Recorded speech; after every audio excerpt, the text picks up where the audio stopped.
Good job, Pippin.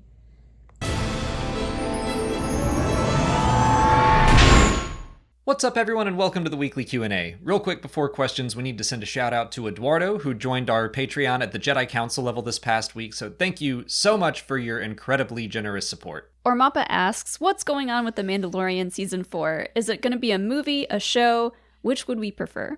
I thought this was an appropriate day to wear my Speculate Responsibly shirt.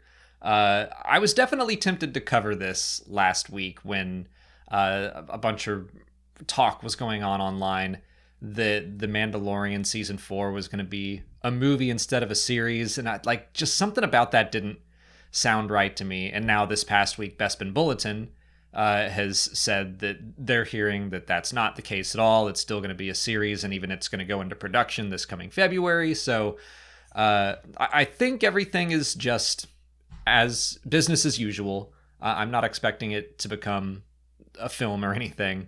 But yeah, it was a weird weekend.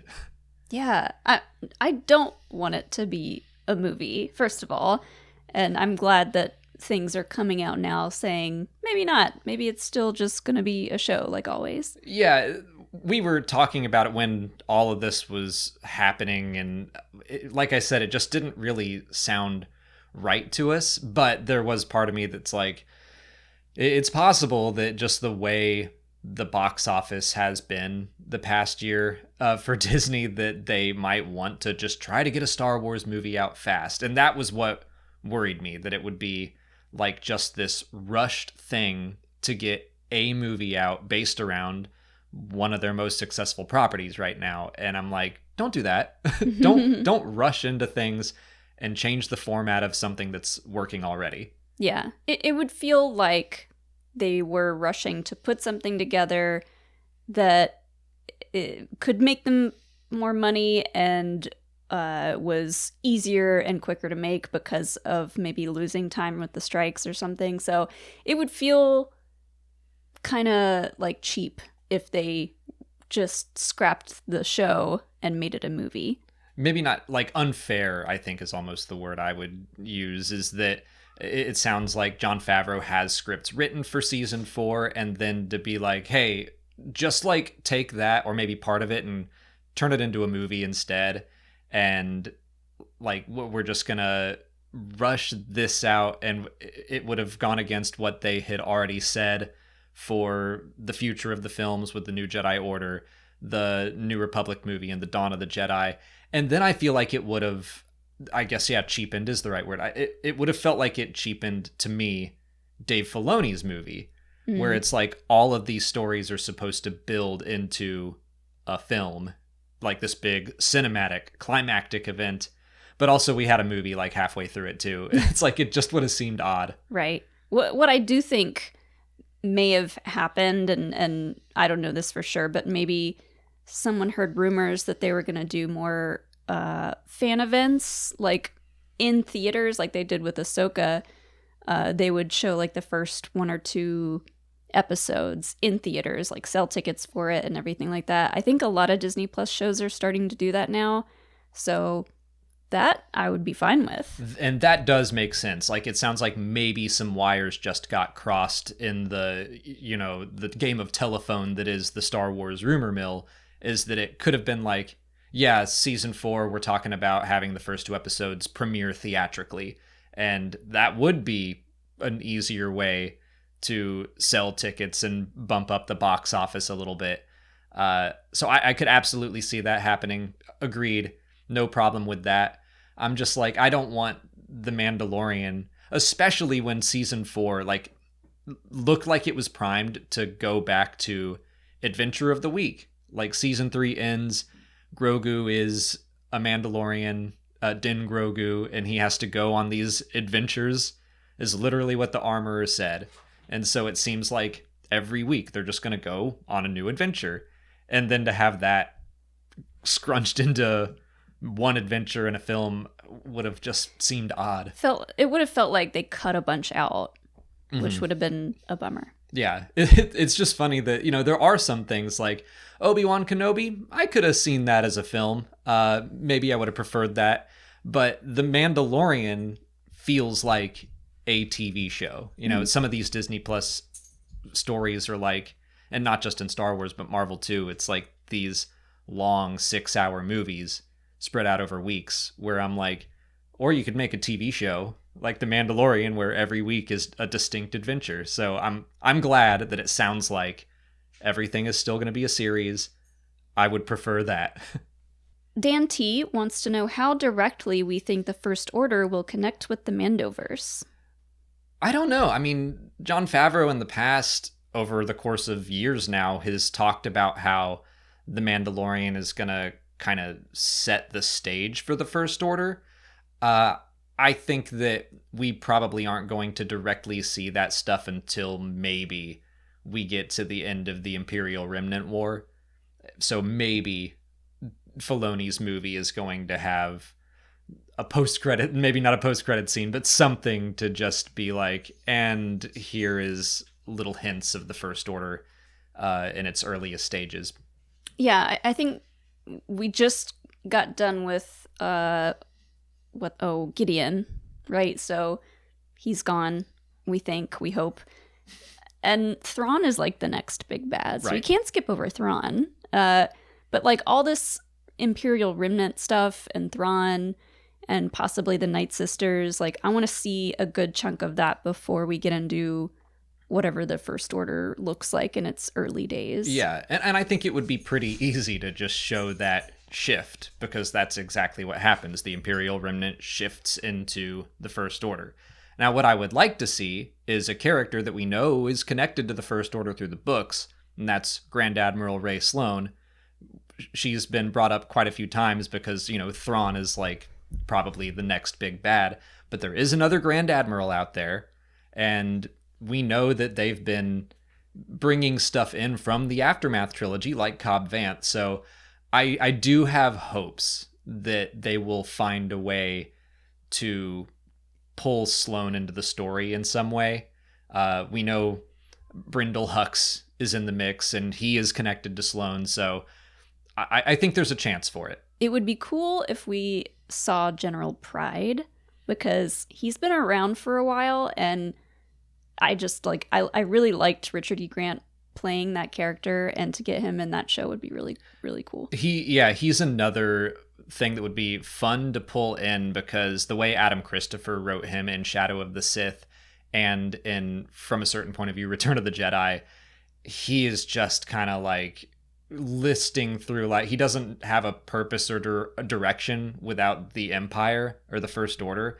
And even the Remnant, I feel like he would just be this alcoholic, chaotic part of the Empire. We love to see it. Yeah, like, I think he would be a fun character to throw into the mix. Like, you have that holographic meeting that we saw in The Mandalorian, and he's, like, passed out on a chair. Or he's in his bathtub or something. Yeah. Owen Paris asks if the New Republic will be restored by the time of the new Jedi Order movie, or will it be something else? This is a question that comes up quite a bit, but it's been a while. And now that we have word of, like, the new Jedi Order, do we think the New Republic is going to still be around, or the New Republic, or what's going on? I kind of still think that they might as well just keep the New Republic branding. It only kind of disappeared for a year when the First Order showed up. Mm-hmm. They blew up the Senate and many New Republic leaders, but I feel like it wouldn't be that crazy to just say, like, we're going to keep the New Republic going. It would feel like kind of a waste, because, I mean, the New Republic never really felt like it got on its feet, you know? It came and went fairly quickly. So, and as far as, like, another name besides New Republic, Newest Republic, Latest Republic. Best Republic, like... It's like naming files when you're editing something, like, yeah, New Republic parentheses 1 parentheses 2 final in all caps, seriously, final comp this time. Yeah, I feel like it would be a little too quick for them to just think of something brand new. I will say that there's a chance that, you know, the New Republic shows could change my opinion on that. Like, absolutely, the sequel trilogy, I was like, oh, the New Republic's around. Oh, they're gone. So now that we're getting to spend some time with them, I might be open to seeing something new after the fact. But since it sounds like the Rey movie is first in line before that New Republic movie, I guess I think that they're going to keep that, but who knows?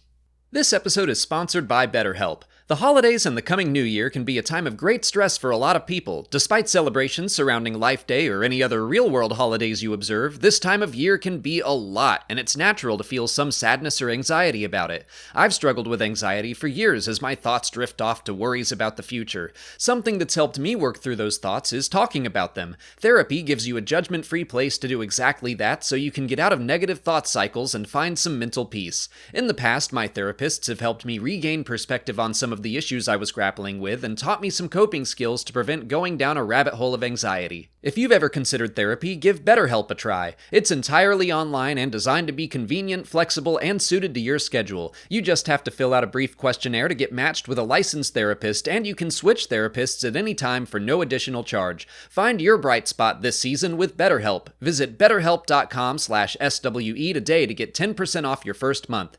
That's BetterHelp, HELP.com/SWE. Ellie Suhonen wants to know if we have any realistic or unhinged connections we'd like to see from the New Republic shows to the High Republic.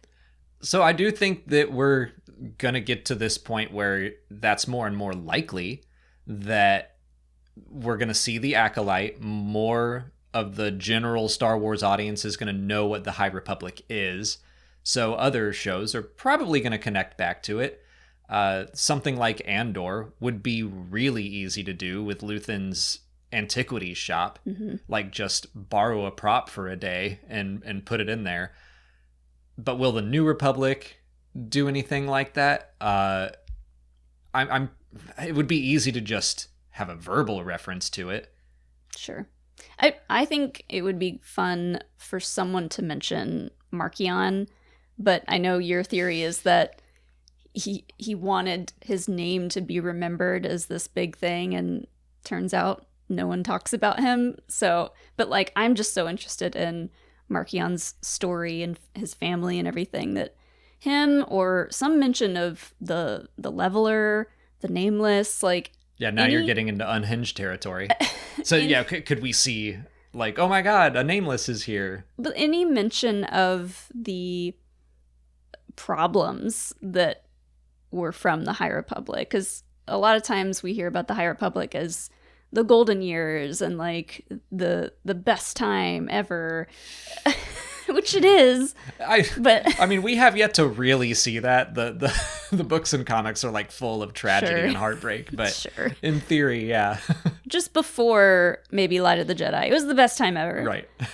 Yeah. But I would love to see something in Luthen's shop that was like a direct callback to a story that we've read. For an unhinged thing, I love/am terrified of the Nameless. So if we got to see one in live action and got to see it just petrify a Jedi, it would be terrible, but I'd also think it was pretty rad. I mean, like, they could have done something with that. I guess not, because the Nameless specifically go after Force-sensitive Jedi. But I was thinking of the torture scene from Andor where she makes her listen to that stuff. I was like, what if that's connected to the Nameless? But it's like they really only affect Force-sensitive people. I mean, they can still kill you if you're not Force-sensitive. They have sharp teeth and sharp claws. But yeah, the petrifying is just for Force-sensitive people. They save that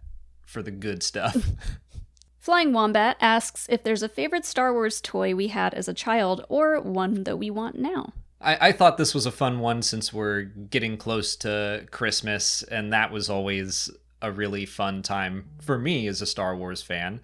I would be surprised if you were a collector of Star Wars toys back in the day. I was not, but I did get something cool from a yard sale. Like, I can't remember if I got it or my mom just got it for me, but it was one of those Millennium Falcon toys that had a handle on the bottom and it shot the little foam discs. I loved that thing. Because, like, the foams didn't hurt when you, like, shot people with it, so... Like Nerf gun light. Yeah. I thought that was, like, the coolest thing until I lost all the foam discs, which inevitably happens, and then it was just sat in my closet forever. So you had the Falcon one. I had a friend who had the Falcon one and the TIE Fighter one, but those ships were not to scale. And today, adult me has to point that out now.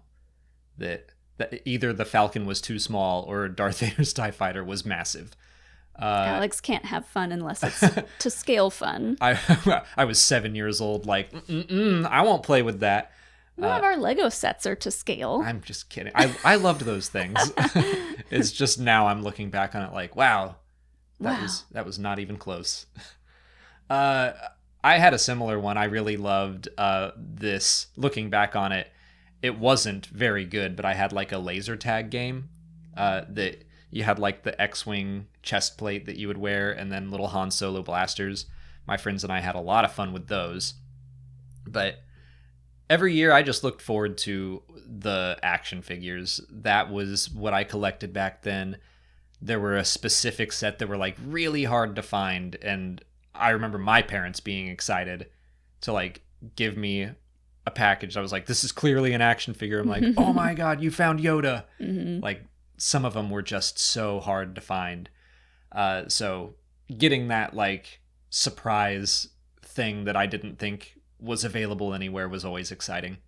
I mean, as a kid, if I were a kid today and it were so much easier to get lightsabers, like good looking prop lightsabers like from Black Series or even the ones from Galaxy's Edge, I would have loved to have an actual lightsaber. Like we had the ones where you like shook the plastic parts out and then they would like retract.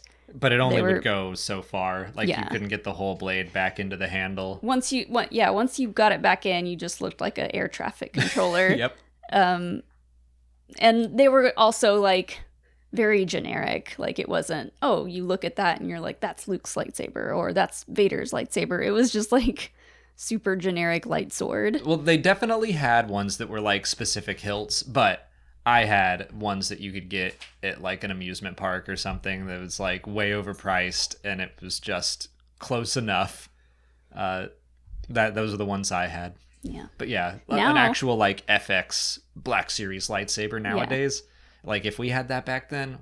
Now we have lightsabers in like every corner of every room almost. Yeah. They're starting to pile up. Back in my day, we just had to take the cardboard wrapping tube and whack each other with it. Those were our lightsabers. Yeah, that happened a lot around Christmas time with all the wrapping paper. On to YouTube questions. DigiPen92 wants to know if the New Republic will be involved in Skeleton Crew's story. So we're going to go back to Star Wars Celebration, try to rack our mid-30s memories and of the footage that we did get to see there. And I do think that we saw some New Republic stuff in it. I remember there being cubicles, which that could just be a generic office job, but for some reason I felt like some of these kids' parents were working in like a government office. Yeah, I kind of got it as closer to like just an everyday normal job, not connected to the New Republic, but I bet if that's the case, we're going to hear the grown-ups talking about the New Republic, and we'll probably see some kind of intervention with them at some point. I would think so as well. If everything is supposed to build up to this New Republic Imperial Remnant movie, I think there's going to be something in Skeleton Crew that makes some progress towards that. But it doesn't have to be New Republic. It could just be Imperial Remnant. I do specifically remember Vane the Pirate from Mando Season 3 was in it. So it just could be the scum and villainy side of things. But I expect there's going to be something, though. Yeah, I kind of hope that they're not that involved. Like, I want this story to be closer to, like, Stranger Things, E.T., like, more about the kids and what they're doing and, like, the shenanigans that they're getting up to and the random villains that they meet throughout, and not as much of the New Republic, because we're getting a ton of New Republic stuff everywhere else. Yeah, but E.T., and Stranger Things, it's like the government is the Yeah. villain very often. Right. Like that's the major plot villain up here, but Yeah. I think I mean I want to see more of like the smaller villains that these kids are going to be having to deal with. Right. And I certainly don't want the New Republic to be treated like the Empire, but I could see the kids just being like wary of authority in general and trying to skirt around that. Malachor66 asks which Star Wars planet we would want to take a holiday vacation on. I'm thinking winter vacation. You know, our answer is usually just like, let's go to Scarif or Pabu or something, but I thought it would be fun to talk about a cold weather planet for once. Like, let's get out of our beach comfort zone. Maybe Pantora? Oh. Yeah. Hoth is like too cold. Right. Too snowy. Hoth is too much. Not having any fun there. No, thank you. Wampas, pass. But I'm struggling to remember some of the nicer cold weather, but Pantora came to my mind first. That's like a little more temperate, I think, but there's definitely cold weather there. I was thinking of Kajimi. I always choose Scarif, Kajimi, things that get blown up. Pre-destruction, obviously, but Kajimi looks like it has a lot of culture. It also looks like it could be kind of dangerous. Might not relax a whole lot there.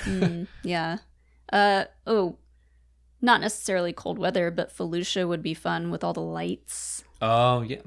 I like the way you think outside the box, but yeah. I mean, I just want to go there at any time, but like during the holidays, it's already lit up and like they could put the lights on top of the other lit up things and they could really go there with it. You made me think of Umbara. That also looks kind of pretty at night, but then it's also covered in just deadly things.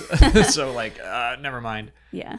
Yeah, the cold weather planets are a little harder to choose from, but that's we tend to not go that Where are they route. going skiing in Star Wars? Right. Like, where's the Aspen of Star Wars? I'm jumping to maybe Eriadu. It's very mountainous, but I also could covered in see- killer animals. I could see the is that where Tarkin's from? Mm-hmm. I could see the Tarkin family having their own little cabin up there, having their après, like just living their best life. Yeah. Their best rich lives. Maybe Wayland, where Mount Tantus is. Like, if you can avoid the Empire and all their terrible experiments. As long as you don't know what's going on in Mount Tantus, it's just a mountain. You're like, oh, cool. Well, but they probably have other mountain ranges that you can go skiing on. Sure. So, when it's colder, I think that would look pretty nice. Yeah. Elijah Dunbar wants to know how we organize all our Star Wars books. That reaction, I had the same one. Like, I just laughed because right now it's just not. I like to initially, once a year, usually I'll like clean out everything behind us and then I'll do chronological is what I tend to like.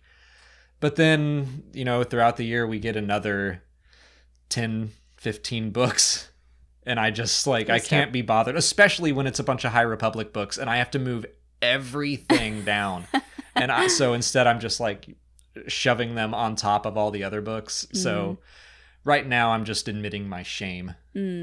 Yeah, the books tend to just start piling up in random places. But at some point during the new year, we're going to do a little revamp back here. We might have a little bit of a different filming setup. So 'tis the season in the new year to do something about the books. Yeah, so... Because I want to display... We have so many more books that are just in that little corner over there, and I want to display them.